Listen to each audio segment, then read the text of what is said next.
أعوذ بالله من الشيطان الرجيم. بسم الله الرحمن الرحيم. الحمد لله رب العالمين، والصلاة والسلام على أشرف الخلائق أجمعين، سيدنا وسيد الأولين والآخرين، حبيبنا وحبيب إله العالمين، إمام المرسلين وخاتم النبيين، أبي القاسم المصطفى محمد.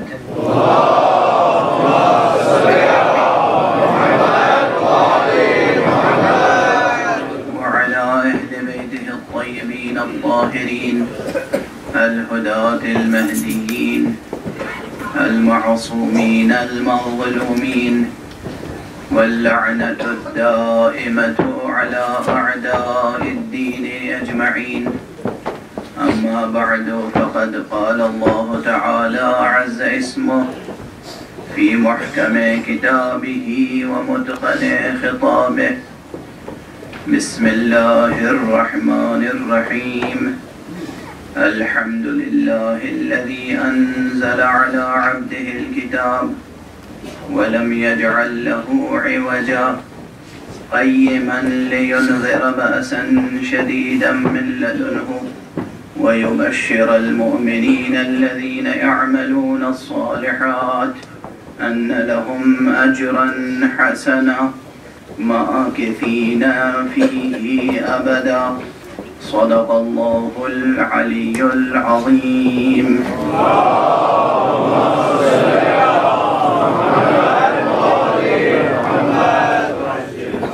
ایک اور بلندر صلوات.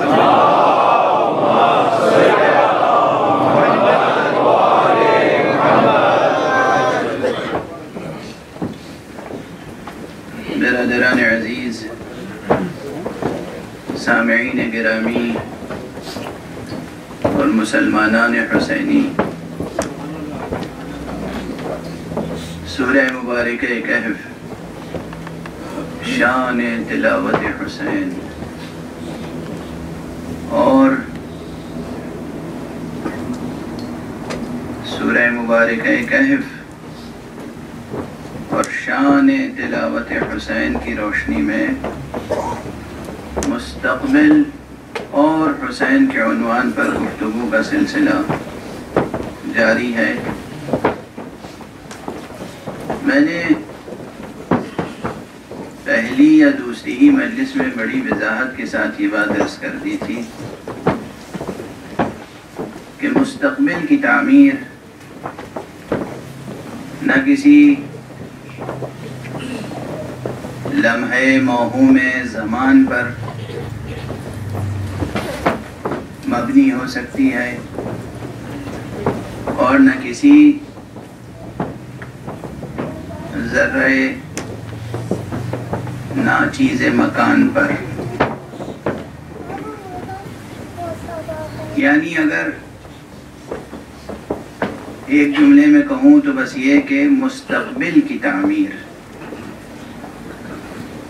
انسانی مستقبل کی تعمیر، انسانی مستقبل کی تعمیر مادی وسائل سے ممکن نہیں ہے. اور یہ اتنی بڑی بات ہے جو عام طور پر آج کا انسان آسانی سے قبول کرنے کے لیے تیار نہیں ہوگا.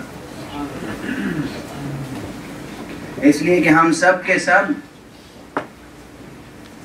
مادی وسائل، مادی عوامل، مادی عناصر پر انحصار کرتے ہیں عملاً اور اسی کے عادی ہو گئے ہیں. ہمیں ماورائے مادہ کچھ نظر ہی نہیں آتا. عمومی صورتحال یہ ہے. مومنین، مخلصین، اولیاء اللہ، ان کی بات الگ ہے. اب اگر بالکل فلسفیکل ٹرمینالوجیز میں اور ایکیڈمک ڈسکورس کے انداز میں گفتگو ہو تو بہت طویل ہوگی لیکن نتیجہ وہی نکلے گا جو میں اپنے اسلوب میں ایک جملے میں عرض کروں گا اور آپ سب کی سمجھ میں آ جائے گا. بھئی اگر مادی وسائل انسان کی مستقبل کی ضمانت بن سکتے ہوتے تو فرعون کبھی ماضی کا حصہ نہ بنتا.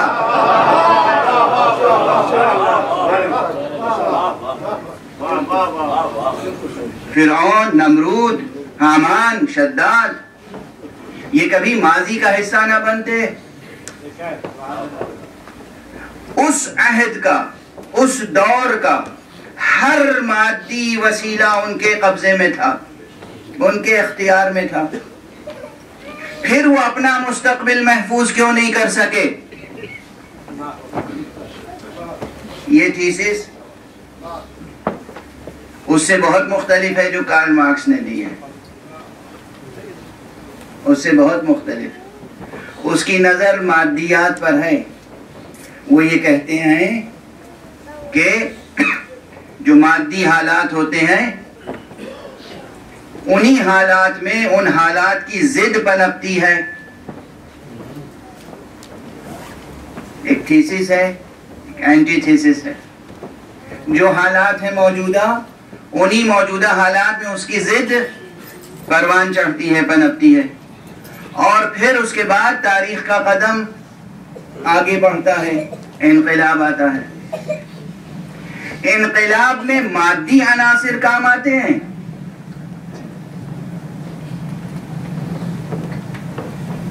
بحث بہت طویل ہے، لیکن جس طرح ایک جملہ اگر یہ یاد رہ گیا آپ کو تو بہت سی باتیں گویا اس میں سموئی ہوئی ہیں کہ صرف مادی عناصر، صرف مادی عوامل، صرف یہ میٹیریل ورلڈ اور اس کے مختلف عناصر انسان کے مستقبل کی ضمانت نہیں بن سکتے. اگر یہ بن سکتے ہوتے تو جتنے مستکبرین ہیں، جتنے جابرین ہیں، جتنے طواغیت ہیں، جتنے دنیا کے بڑے بڑے بادشاہ ہیں، بڑے چھوٹے سب کا نام لے لیجئے،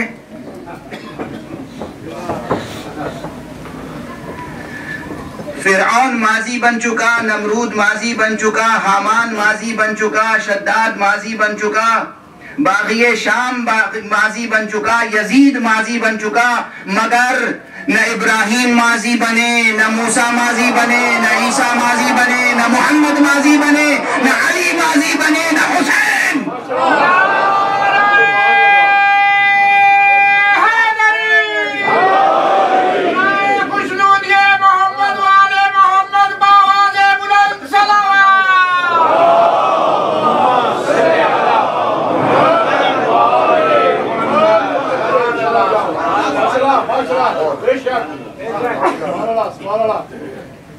عام حوالے کیا ہیں؟ دیکھیے ابھی بہت بڑی، بہت طویل تفکر کا نتیجہ اور وسیع مطالعے کا نتیجہ 2 جملوں میں عرض کر رہا ہوں. اس ریاضت کو آپ محفوظ کر لیجئے گا.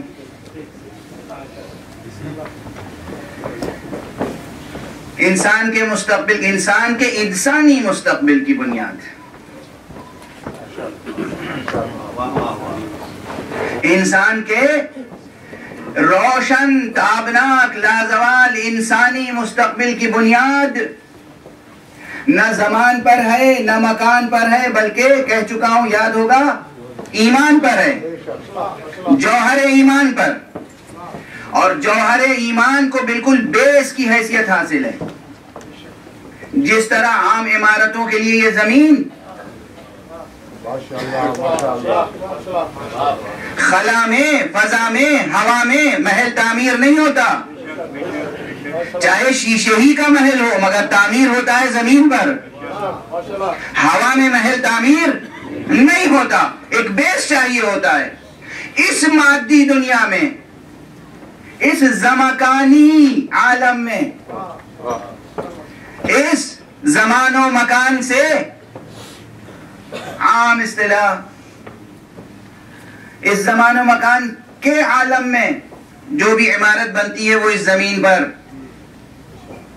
مگر انسان کے انسانی مستقبل کی بنیاد جہاں رکھی جائے گی وہ بیس ایمان ہے. ایمان کو بیس کی حیثیت حاصل ہے. علمی انداز سے بھی بحث کیجئے گا, سوچئے گا, ایمان کے خلاف تعصب سے کام نہ لیجئے گا. تعصب کی عینکیں اتار کے بالکل ریزننگ کے ساتھ آگے بڑھیے اور خوب غور و فکر کیجئے. ایمان کو بیس کی حیثیت حاصل ہے. اس کے بعد زمین فراہم ہو گئی. عمارت کیسے اٹھے گی؟ عمارت کے لیے کچھ نہ کچھ مصالح چاہیے ہوتے ہیں تاکہ عمارت کھڑی ہو. اس دنیا کی عمارت کے لیے اینٹ, پتھر, لوہا, یہ سب چیزیں چاہیے. انسان کے انسانی مستقبل کی بنیاد, انسان کے انسانی مستقبل کی بنیاد جن مسالے سے اٹھے گی وہ ایک ایک کر کے عرض کروں گا, اور اس وقت صرف 2 لفظیں استعمال کر رہا ہوں. جب ایمان صحیح حاصل ہو جائے تو دوسرا مرحلہ ہے عزم. عزم, اور عزم کے ساتھ کیا چیز جڑی ہوئی ہو, توجہ رکھیے گا بھئی. برکس ہوتی ہیں, اینٹیں ہوتی ہیں, اور اس کے درمیان کچھ مسالہ ہوتا ہے عام اصطلاح میں, ٹھیک ہے نا. زمین بیس ایمان ہے. اب جب عمارت کھڑی ہوگی تو کیا ہوگا؟ عزم کی کیا حیثیت ہے؟ عزم کی حیثیت تو مسالے کی ہے جسے شروع سے آخر تک باقی رہنا ہے. صرف یہ نہیں کہ آغاز میں عزم ہے, شروع میں عزم ہے بس نہیں, شروع سے آخر تک عزم رہے گا. لیکن یہ عزم کن چیزوں کو جوڑ کر عمارت بنائے گا؟ عزم کے لیے آپ انگریزی میں ول کا لفظ استعمال کر سکتے ہیں. تو اب یاد رکھیں, ول اینڈ ویلیوز, عزم اور اقدار. انسان کا انسانی مستقبل ایمان کی بنیاد پر عزم اور اقدار کے سہارے سے تعمیر ہوتا ہے, مادی وسائل سے تعمیر نہیں ہوتا. یہ جتنے حوالے ہم نے دیے, فرعون و حامان و شداد و نمرود, یہ جتنے ہیں یہ دنیا کے مادی وسائل پر بھروسہ رکھتے تھے. ان کے مقابلے میں جتنے تھے, چاہے موسیٰ ہو, چاہے ابراہیم ہو, چاہے عیسیٰ ہو, چاہے محمد عربی صلی اللہ علیہ وآلہ وسلم,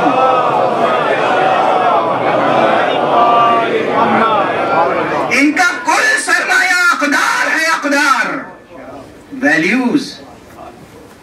آپ کیا سمجھتے ہیں صرف ویلیوز کا تذکرہ جس طرح آج کل ہوتا ہے وہ گویا صرف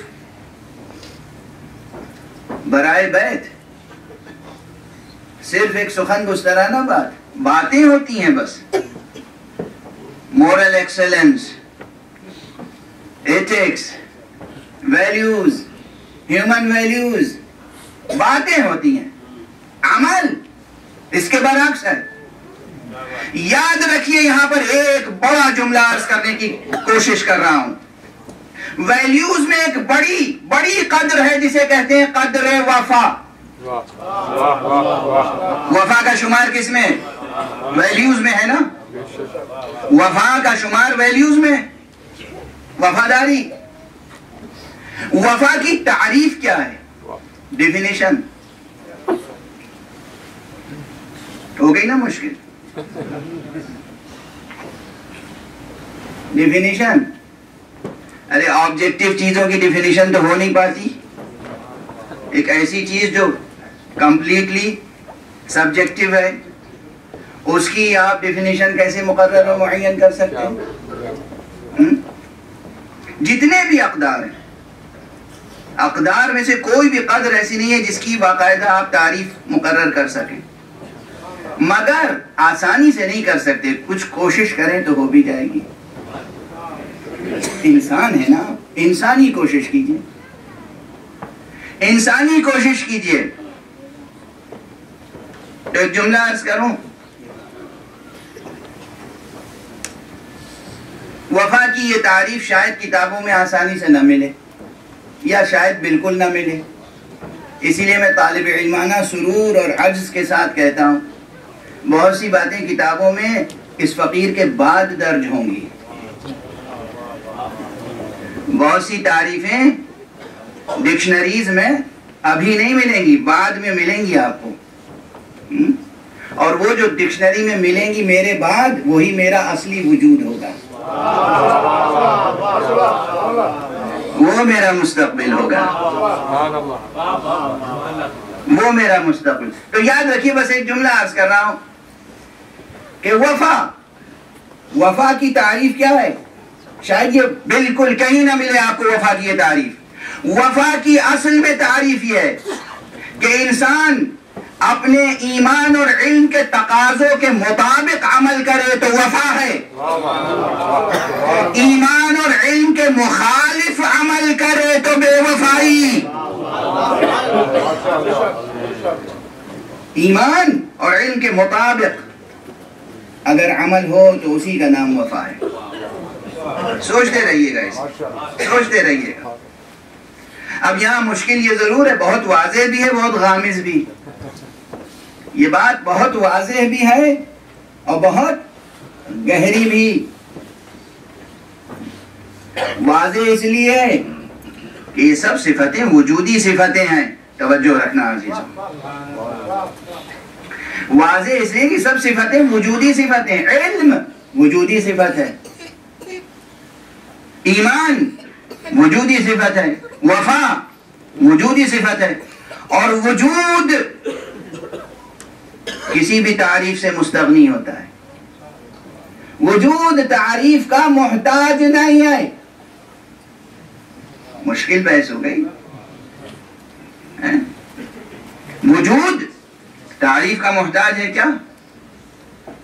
وجود کسی ڈیفینیشن کا محتاج نہیں ہے، کیونکہ ڈیفینیشن جب لاجک میں منطق میں یہ بات بتائی جاتی ہے کہ تعریف جب کی جاتی ہے تو معرف کا معرف سے اجلا ہونا ضروری ہے۔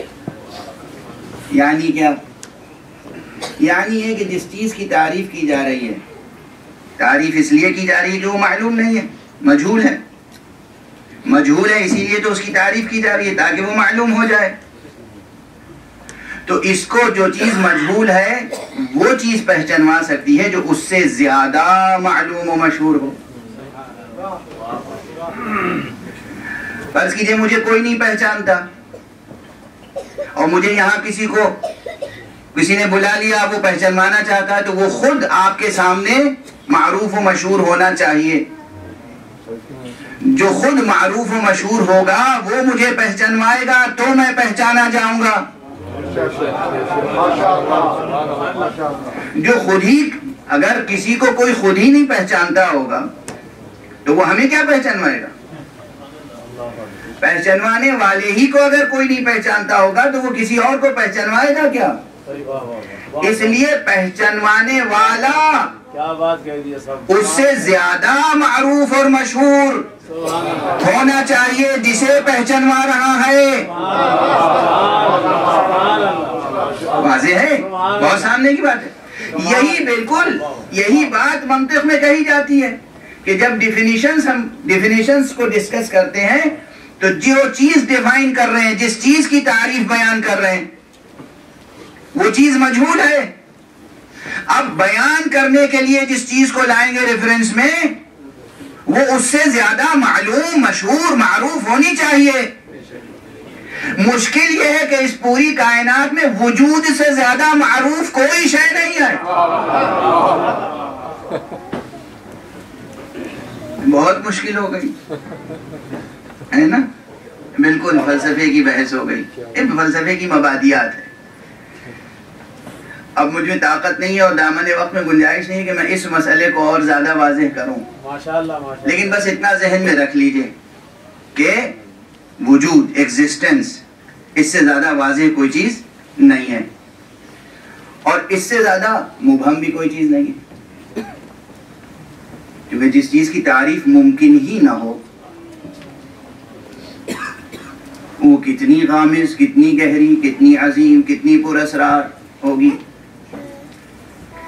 معلوم اس طرح ہے اجمالاً، آپ جب کسی چیز کے وجود کی طرف ریفر کرتے ہیں تو کیا کہتے ہیں؟ کہتے کیا ہیں؟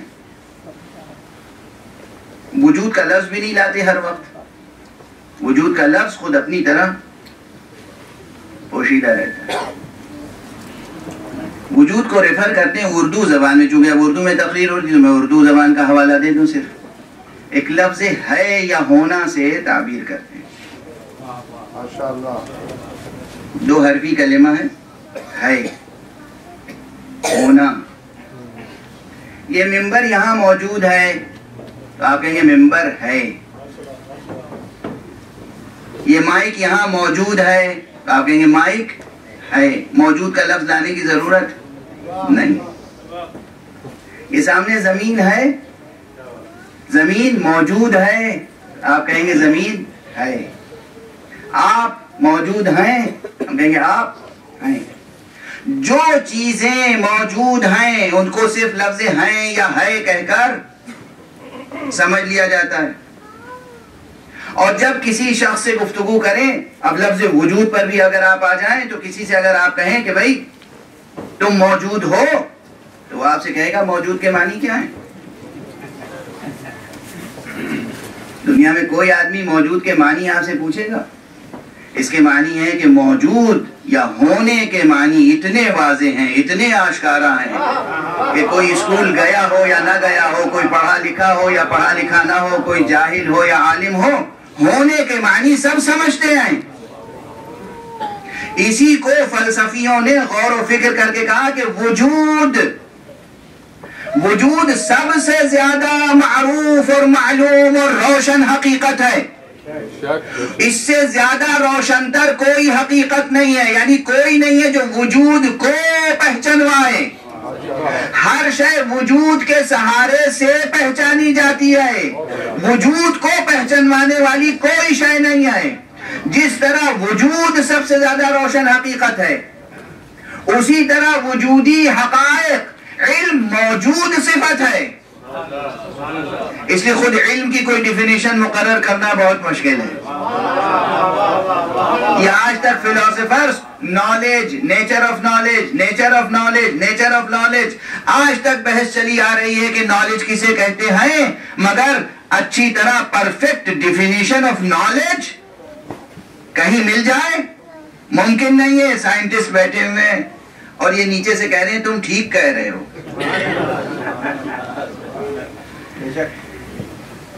پرفیکٹ ڈیفینیشن آف نالج ممکن نہیں. کیوں؟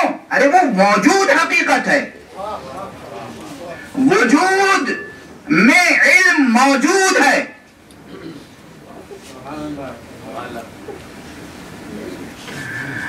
اور اسی طرح وفا وجودی صفت ہے. اس لیے وفا کی تعریف ممکن نہیں ہے. مگر ہاں ایک بات یاد عرض کروں، ذہنی طور پر، منطقی طور پر، تعلیمی سطح پر، علمیاتی سطح پر تعریف ممکن ہو یا ممکن نہ ہو، وجود کی صفت یہ ہوتی ہے وہ اتنا واضح ہے کہ خود تو واضح ہی ہے، دوسروں کو بھی روشن کرتا ہے.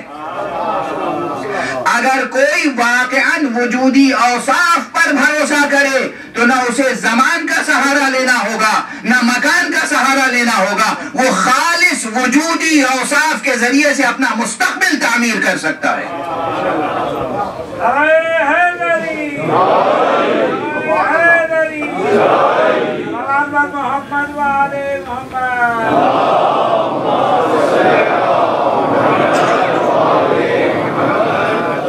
بات مشکل ہے، یہ بات اتنی آسان نہیں ہے جتنی آسانی سے آپ اپنے سروں کے اشارے سے کہہ رہے ہیں ہم سمجھ گئے. یقیناً آپ سمجھ گئے ہوں گے، اس لیے کہ فضائے مجلس میں گفتگو ہو رہی ہے. بہت سے مشکل نکات فضائے مجلس میں سمجھ میں آ جاتے ہیں، لیکن عام لوگوں کو آپ سمجھانے کی کوشش کریں گے آسانی سے یہ باتیں سمجھ میں نہیں آئیں گی. زمان سے کیسے بے نیاز ہو سکتے ہیں, مکان سے کیسے بے نیاز ہو سکتے ہیں, مادی وسائل سے کیسے بے نیاز ہو سکتے ہیں. جن لوگوں کا مبلغ علم بس اس دنیا تک ہے, وہ ان باتوں کو نہیں سمجھ سکتے, نہ سمجھ سکتے ہیں, نہ مستقبل بنا سکتے ہیں. نہ سمجھ سکتے ہیں, نہ مستقبل بنا سکتے ہیں. لیکن جن لوگوں کی نگاہ اس سے آگے ہے, جو حقائق ایمان کو سمجھتے ہیں اور سمجھنے کی کوشش کرتے ہیں. یہاں ایک جملہ اور عرض کر دوں, یوں بھی آج گفتگو سنگین ہو گئی ہے, ذرا اور سنگین ہو جائے, اس میں کیا مشکل ہے. منبر کی گفتگو ہے, منبر حسینی کی گفتگو, منبر غدیری کی گفتگو ہے, منبر ولایت کی گفتگو ہے.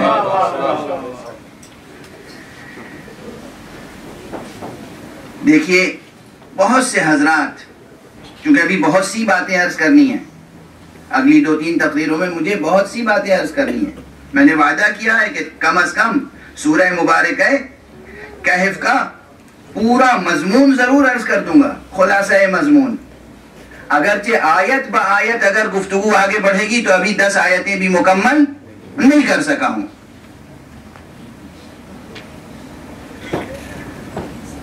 بہت سے حضرات, کل بھی میں نے اشارہ کیا تھا, پرسوں بھی اشارہ کیا تھا کہ آیات سے, روایات سے, متن سے, ٹیکسٹ سے معانی اور مطالب کا استخراج اور استنباط کیسے کرتے ہیں, میننگ کو ڈسکور کیسے کرتے ہیں.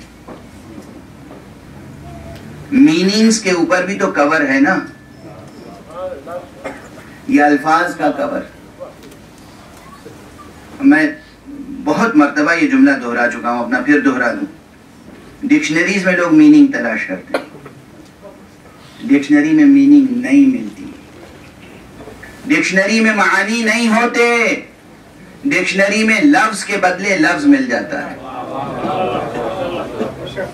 ڈکشنری میں ورڈ کے بدلے دوسرا ورڈ مل جائے گا, میننگ تھوڑی ملے گی. آپ وفا کے معنی ڈکشنری میں تلاش کر سکتے ہیں, آپ وفا کے معنی ڈکشنری میں تلاش کر سکتے ہیں, آپ علم کے معنی ڈکشنری میں تلاش کر سکتے ہیں, آپ لفظ اخلاق کے معنی ڈکشنری میں تلاش کر سکتے ہیں.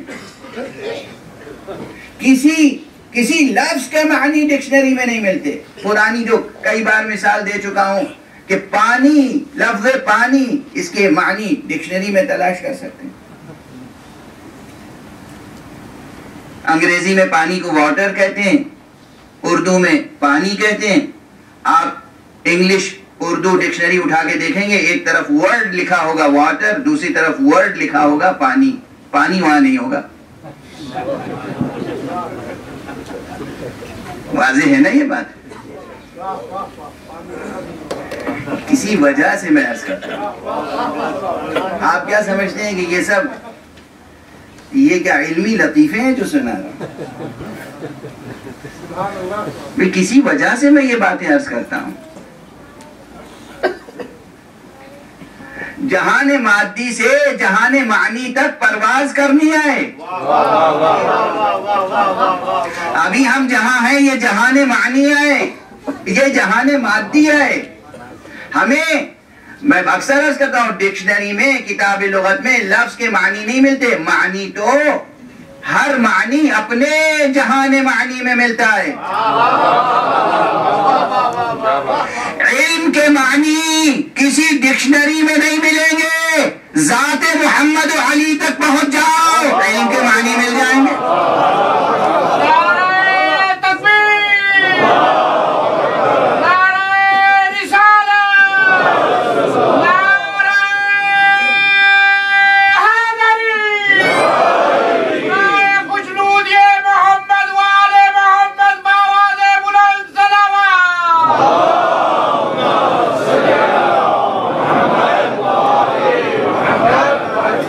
شجاعت کے معنی کسی ڈکشنری میں نہیں ملیں گے. علی تک پہنچ جاؤ, شجاعت کے معنی مل جائیں گے. وفا کے معنی کسی ڈکشنری میں نہیں ملیں گے. عباس تک پہنچ جاؤ، وفا کے معنی مل جائیں گے. اسی طرح ڈکشنری میں معنی نہیں ملتے یا آپ یقین کر لیں. علمی حقائق بھی، سائنٹیفک حقائق بھی ڈکشنری میں میننگ نہیں ملتے. میننگ کی دنیا الگ ہے، میننگ کا عالم الگ ہے. جہان معنی وہاں تک کا سفر کرنے کی کوشش کریں. جہان معنی، تو جہان معنی تک سفر کرنے کے لیے یہ لفظوں کی حیثیت کیا ہے؟ اشارے، بس اشارے. آپ یہاں بیٹھے ہوئے ہیں سیڈبری میں، آپ کو اگر سینٹرل لندن جانا ہے، سٹی سینٹر، تو جب آپ سڑک پہ نکلیں گے تو اشارے ملیں گے. آپ اشارے ملیں گے، وہ تیر، نشان، علامت، سائن، سمبل. جہان معنی تک پہنچنے کے لیے لفظوں کی بس یہ حیثیت ہے. الفاظ اشارے ہیں. لفظ جس طرح اشارہ کرتا ہے اسی کو کہتے ہیں دلالت. دلیل بنتا ہے یعنی رہنما، گائیڈ. اب یہ جتنی بھی عبارتیں چاہے قرآن مجید کے الفاظ کیوں نہ ہوں، الفاظ الفاظ ہیں. الفاظ ہیں. ان الفاظ سے معنی کا استنباط و استخراج کیسے کریں گے؟ تہ بتہ اس کے اصول ہیں، اس کے بھی اصول ہیں.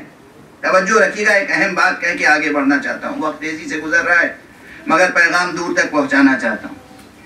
بعض حضرات میری دانست، یہ لفظ بہت استعمال کرتے ہیں. میری دانست میں ذرا میری دانست کے حصار سے نکلنے کی کوشش کیجیے. کوئی میں اپنی ذات کو شامل کر کے کہہ رہا ہوں. میری دانست میں یہ یوں ہے. اچھا، مجلس میں بہت سے حضرات آتے ہیں، ان کی کیفیت ہے میں یہ سمجھتا ہوں. دست ادب جوڑ کے عرض کر رہا ہوں، جب تک آپ میں یہ سمجھتا ہوں کہ حصار سے نہیں نکلیں گے کچھ نہیں سمجھ سکیں گے. میں یہ سمجھتا ہوں کہ سودا سر سے نکال دیجئے اور خاضعانہ، خشوعانہ، مخلصانہ، عاجزانہ یہ جذبہ پیدا کیجئے میں کچھ سمجھنا چاہتا ہوں.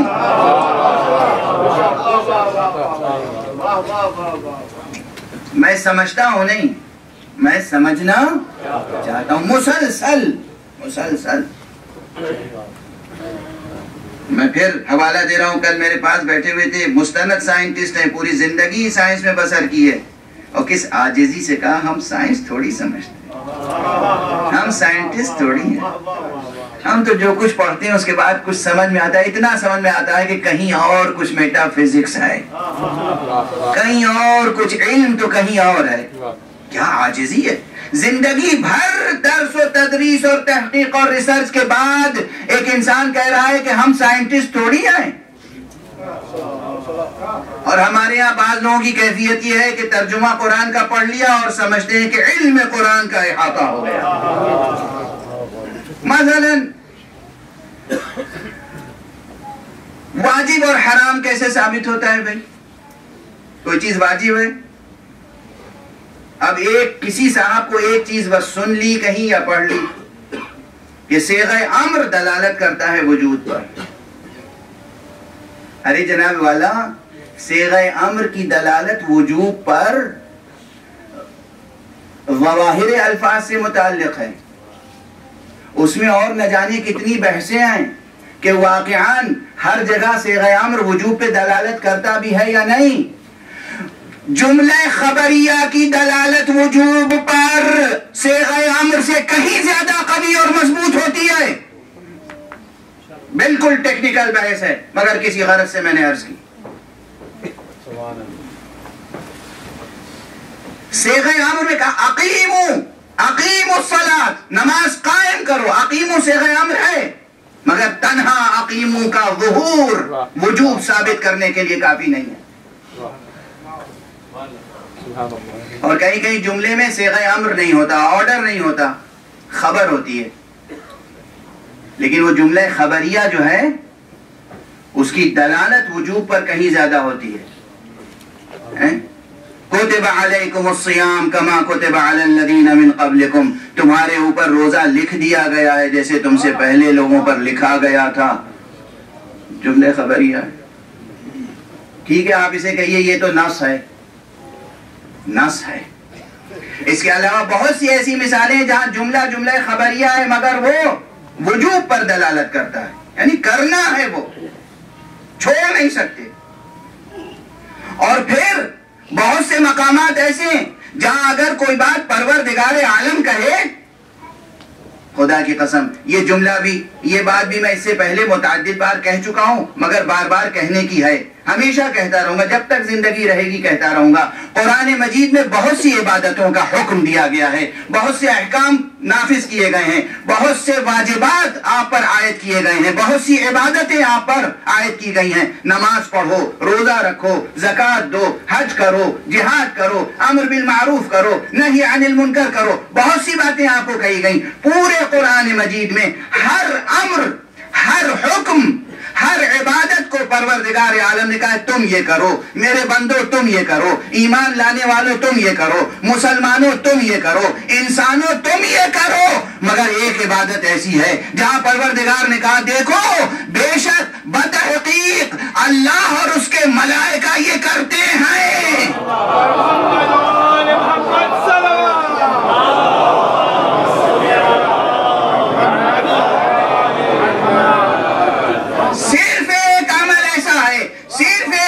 ایسی ہے کہ ان اللہ وملائکتہ یصلون علی النبی، بے شک اللہ اور اس کے ملائکہ اس نبی پر درود بھیجتے ہیں، اس کی ثنا کرتے ہیں، اس کی نعت خوانی کرتے ہیں، اس کی ثنا خوانی کرتے ہیں۔ اے مسلمانوں تم بھی ثنا خوانی کرو، تم بھی سر تسلیم جھکا دو۔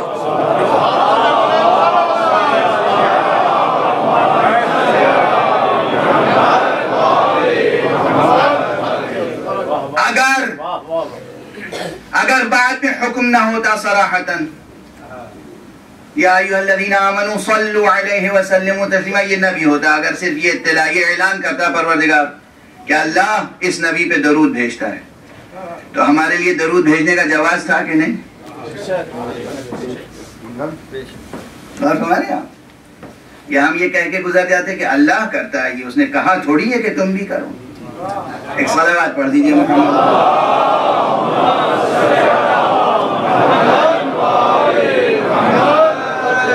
اور بمانے میں کیا عرض کرنا، یہ کہہ کے گزر سکتے ہیں کہ اللہ نے اپنا عمل بتایا کہ میں یہ کرتا ہوں، ہم پہ تھوڑی فرض ہے کہ ہم بھی یہ کریں۔ جو کام خود پروردگار کرتا ہے اگر وہ ہم کر سکتے ہیں تو کرنے ہی میں سعادت ہے۔ میری دانست کی حصار سے نکلنے کی ضرورت ہے۔ صلوات پڑھ دیجئے گا۔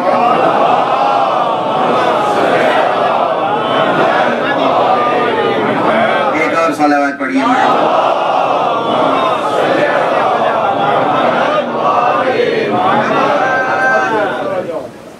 اچھا لائیے ایک گھونٹ پانی پلائی دیجیے تاکہ کچھ دیر بیان کر سکوں۔ ایک صلوات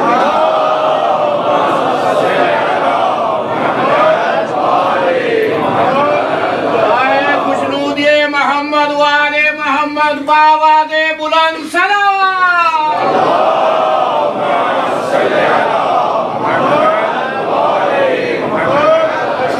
ایک اور سب مل کے بلند صلوات۔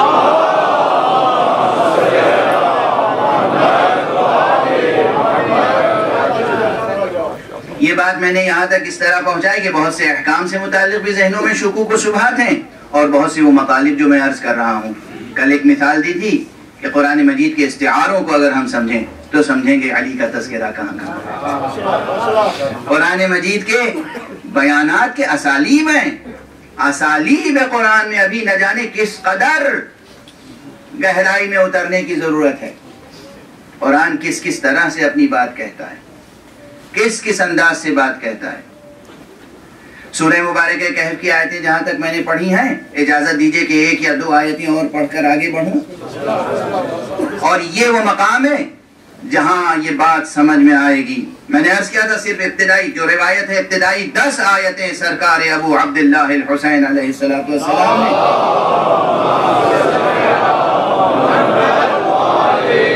بطور خاص بڑے اہتمام کے ساتھ نوک نیزہ پہ تلاوت فرمائی ہیں۔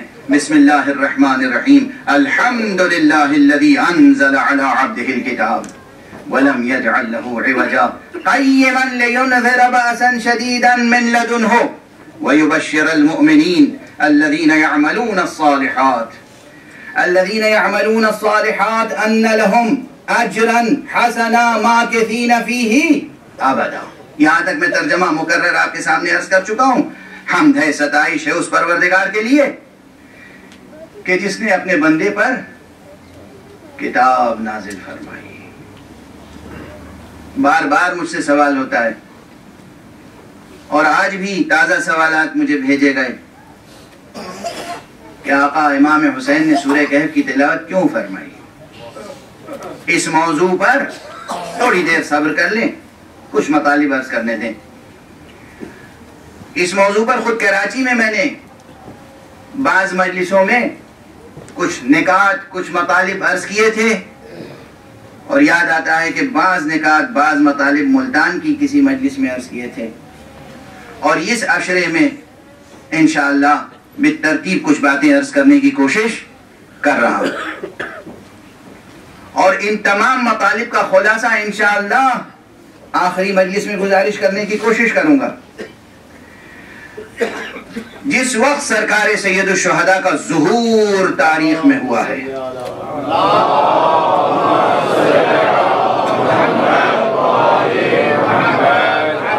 تاریخ ارضی میں، تاریخ بشری میں، تاریخ زمانی میں جس موڑ پر حسین ابن علی نے طلوع فرمایا ہے، جس موڑ پر خورشید حسینی طلوع ہوا ہے، وہ موڑ ہے کہ جب شام کی تاریکی پوری دنیا کو گھیرنے کی کوشش کر رہی تھی۔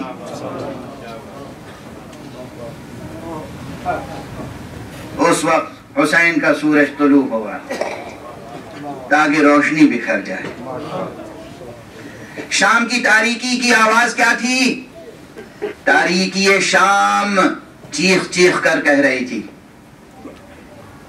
لعبت بنو ہاشم بالملک فلا ملک جاء ولا وحی نزل۔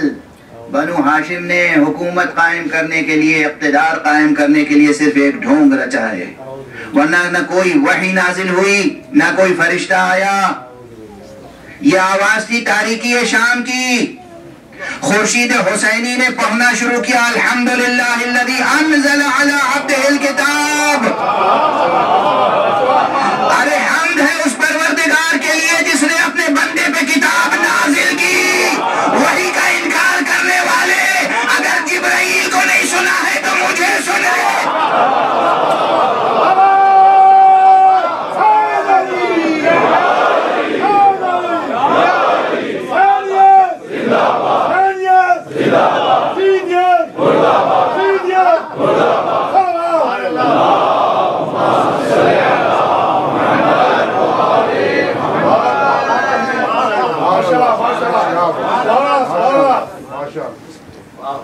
اسی لیے میں بار بار عرض کر رہا تھا کہ 5 سورے شروع ہیں ہم سے، مگر اسی کا انتخاب کیوں کیا؟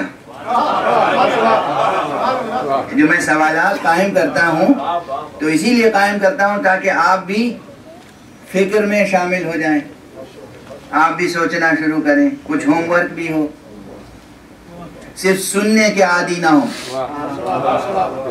اور سن کے انسنی کرنے کے عادی نہ ہو، ورنہ کچھ اور ہو جائیں گے۔ صلوات پڑھ دیجئے محمد علیہ۔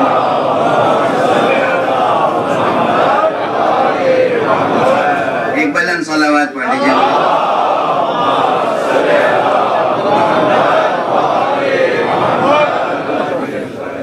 محمد وآل محمد باواد بلند صلوات۔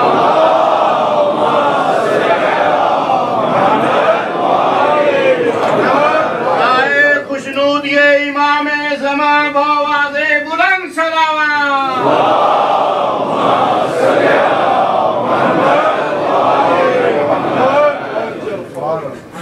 ایک نقطہ تو واضح ہو گیا نا بہت. تاریکی شام کیا پکار پکار کے کہہ رہی تھی؟ تاریکی شام یہ چیخ چیخ کے کہہ رہی تھی کہ لعبت بنو ہاشم بالملک فلا. بنو ہاشم نے تو ملک کی خاطر، حکومت کی خاطر، سیاست کی خاطر، اقتدار کی خاطر، اقتدار دنیا کی خاطر ایک ڈھونگ رچا ہے. نہ کوئی ملک نازل ہوا، نہ کوئی وحی اتری.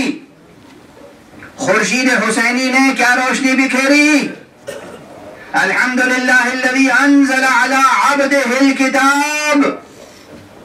تعریف ہے اس پروردگار کے لیے، ثنا ہے، ستائش ہے، شکر ہے اس پروردگار کے لیے.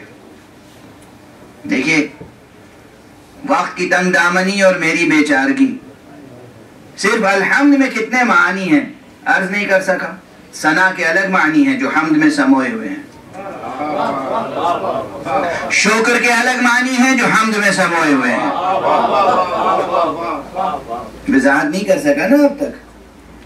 بس طبیعت گھٹی گھٹی سی رہتی ہے کہ کیا عرض کروں اور کس وقت عرض کروں. ثنا، توصیف اور شکر دونوں چیزیں سموئی ہوئی ہیں اس میں. الحمدللہ یعنی وہ قابل مدحت بھی ہے اور ہماری طرف سے مستحق شکر بھی ہے. مستحق شکر ہے کہ اس نے اپنے عبد پر کتاب نازل فرمائی، اور ایسی کتاب وَلَمْ يَجْعَلْ لَهُ عِوَجًا جس میں کوئی کجی نہیں آئے. قیمہ اعلان ہو رہا ہے، قیمہ وَلَمْ يَجْعَلْ لَهُ عِوَجًا اس میں کوئی کجی نہیں ہے، قیم ہے. اگر ابھی بھی راستہ نہیں دیکھا ہے تم نے تو آ جاؤ، یہ راستہ دکھانے کے لیے موجود ہے.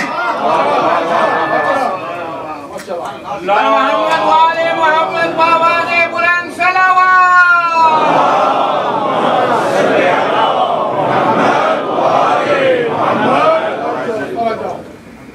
اگر ابھی بھی تمہاری طبیعتوں میں کجی ہے، اگر ابھی تم نے ایمان قبول نہیں کیا ہے، اگر ابھی بھی حقیقت نبوت مصطفیٰ صلی اللہ علیہ وآلہ وسلم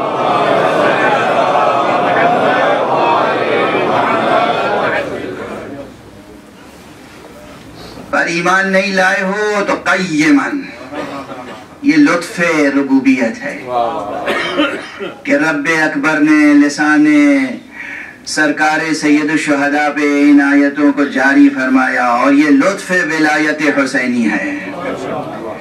قتل ہو جانے کے بعد بھی ہدایت دینے کی کوشش.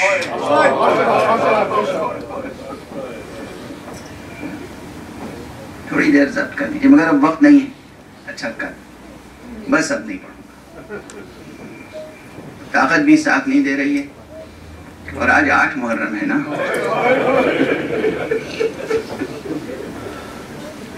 دیکھیں سچی بات تو یہ ہے کہ یہ شب و روز بس رونے کے لیے ہیں.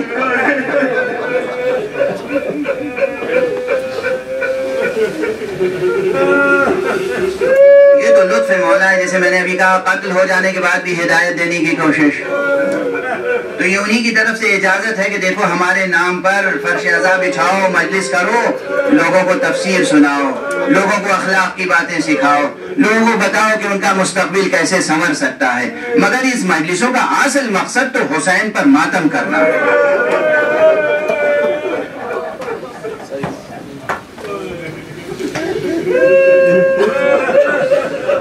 یہی گریہ، یہی آنسو، یہی ماتم، حسین پر گریہ، حسین پر ماتم، یہی آپ کی مستقبل، روشن مستقبل کی ضمانت ہے.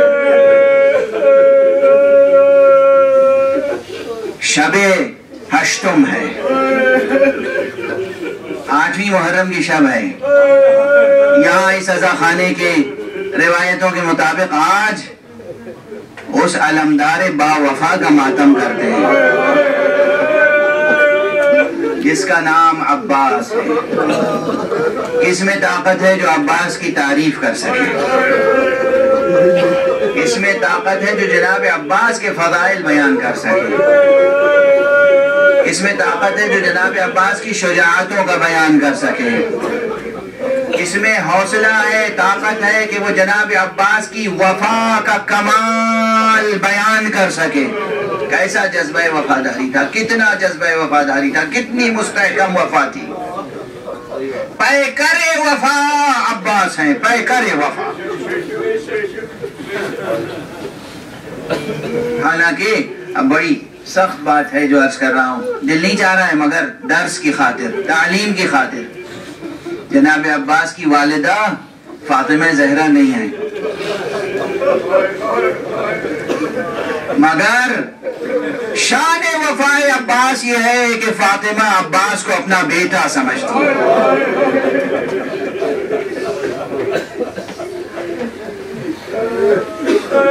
خدا ہمارے جوانوں کو طاقت دے، حوصلہ دے، ان کے شانوں میں، ان کے بازوؤں میں وہ طاقت دے کہ یہ عالم عباس اٹھائیں. اور میں نے اپنی آنکھوں سے دیکھا ہے اس امت کے جوانوں کا حوصلہ، میں نے اپنی آنکھوں سے دیکھا ہے، اور دنیا تک بار بار منتقل کرنا چاہتا ہوں، یہ بات سنانا چاہتا ہوں، متوجہ کرنا چاہتا ہوں. دنیا والوں، دنیا پرستوں، نفس پرستوں، سیاست پرستوں، دیکھو حسین بظاہر آج دنیا میں نہیں ہے تمہارے مطابق،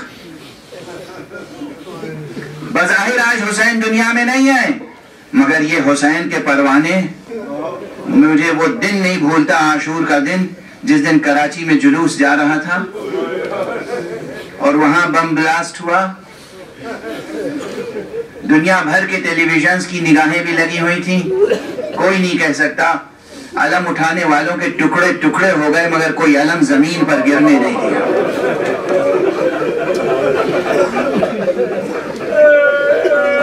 میں اپنے لیے دعا کرتا ہوں میں ان شہیدوں پہ قربان ہو جاؤں.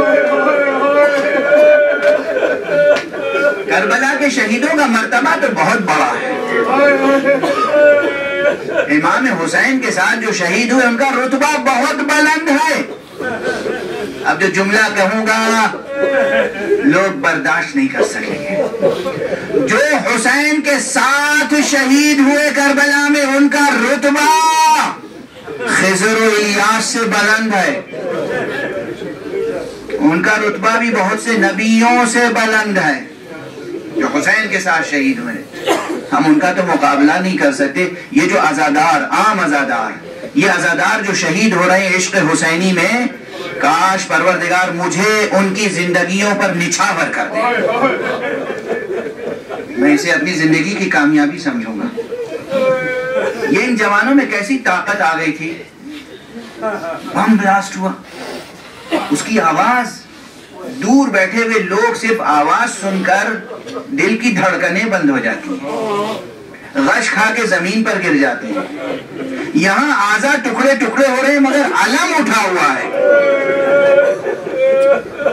یہ طاقت، یہ حوصلہ، یہ شعور، یہ ارادہ، یہ ول پاور، یہ values, will end values, will end values, یہ ذکر عباس کا صدقہ ہے. یہ جو مسلسل سنتے رہتے ہیں. اور عباس کے تذکرے میں کتنے پہلو ہیں، کیا کیا بیان کروں، کیا کیا عرض کروں. جناب اجازت دیجئے، یہ واقعہ ایک یا دو مرتبہ پہلے پڑھ چکا ہوں، بس آج شہادت پڑھنے کا حوصلہ نہیں ہے، شہادت پڑھنے کی طاقت نہیں ہے. عباس کی شہادت. بس تیزی سے ایک بات عرض کر دوں، پروردگار ہمارے سروں پہ سایہ برقرار رکھے. اس عالم مقدس، اس عالم الہی، اس مجتہد فقیہ جناب آیت اللہ العظمی استاد وحید خراسانی کا، میں خود ان کے درس میں موجود تھا، جس درس میں انہوں نے یہ بیان فرمایا کہ دیکھو ایک ذکر ایسا ہے کہ جس ذکر کی مداومت سے، مسلسل اس ذکر کے کرنے سے انسان اپنے مصلی پہ بیٹھ کے واقعہ کربلا کو مشاہدہ کر سکے. مگر گریہ فرماتے ہوئے انہوں نے کہا کہ سب کچھ دیکھ سکتے ہو مگر تم وہ منظر نہیں دیکھ سکتے جب حسین گھوڑے سے زمین پر.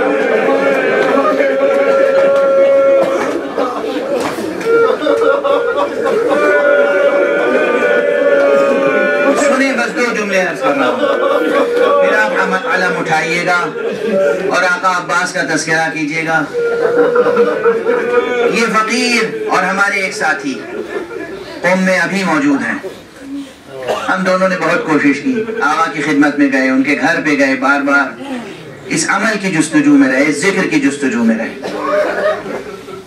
بہرحال ہمارے جو ساتھی قوم میں ابھی موجود ہیں, اس ذکر کی مداومت کی, انہوں نے ذکر کی مداومت کی اور اس کے بعد درس میں آنا چھوڑ دیا. حرم جاتے ہیں, زیارت کرتے ہیں, مگر نظر نہیں آتے محفلوں میں کہیں. میں ان کی بارگاہ میں بار بار گیا. یہ میرا ساتھی وہ ہے کہ جو بہت ہی خوش مزاج تھا, ہمیشہ چہرہ مسکراتا رہتا تھا. جب سے یہ عمل کیا ہے میں نے کبھی مسکراہٹ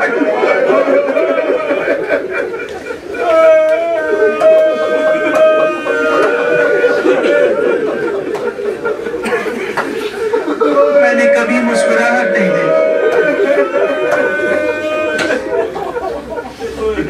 بار بار گیا, میں نے کہا بتاؤ تو صحیح بھائی کیا دیکھا. بس ایک جملہ عرض کروں گا. کہا میں کیا کیا بتاؤں, کیسے بتاؤں. استاد نے یہ کہا تھا نا کہ تم امام حسین کا گھوڑے سے زمین پر آنا نہیں دیکھ سکتے. میں تم سے کہتا ہوں, وہ مجھ سے فرماتے ہیں, میں تم سے کہتا ہوں ارے عباس کا خیمے سے نکلنا نہیں دیکھ سکتا.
تسلیما لامرہ.